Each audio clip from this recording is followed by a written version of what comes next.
அஸ்ஸலாமு அலைக்கும் வரஹ்மத்துல்லாஹி தஆலா வபரகாத்துஹு. கண்ணியத்திற்குரிய ஈமானிய சொந்தங்களே, நபிகள் நாயகம் ஸல்லல்லாஹு அலைஹி வஸல்லம் கூறினார்கள், அபூ தர்தாவை பார்த்து சொன்னார்கள், அபூ தர்தாவே, காலையிலே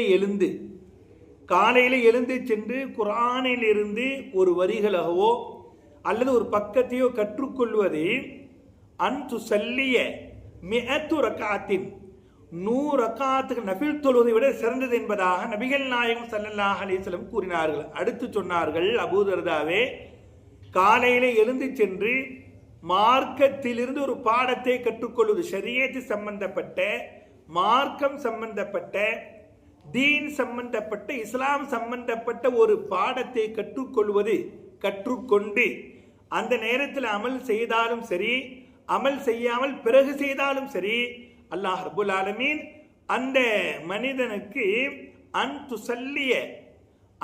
சல்லிய அல்ஃபு ரக்அத்தின் 1000 ரக்காத்துக்கு நஃபில் தொழுகை சிறந்தது என்பதாக நபிகள் நாயகம் ஸல்லல்லாஹு அலைஹி வஸல்லம் கூறினார்கள். இப்போ மார்க்கத்துடைய விஷயத்தை, குர்ஆன் சம்பந்தப்பட்ட விஷயமாக இருந்தாலும் சரி, ஹதீஸ் சம்பந்தப்பட்ட விஷயமாக இருந்தாலும் சரி, ஏனைய ஷரீஅத் சம்பந்தப்பட்ட மஸ்அலாக்களாக இருந்தாலும் சரி, அதை கற்றுக்கொள்வது முக்கியமான ஒரு விஷயம். ஸ்கூலிலாம் முடிஞ்சிருச்சு, பள்ளிக்கூடத்துடைய ஸ்கூல்லாம் லீவில் முடிஞ்சு பிள்ளைங்க பள்ளிக்கூடத்துக்கு தயாராகிவிட்டார்கள். நிறைய இடங்களில் கோடை காலத்துடைய மதரசாக்கள் நடைபெற்றது, நிறைய பிள்ளைங்க படித்தார்கள். இருந்தாலும் கூட அது ஒரு குறைவான வருகை தான்.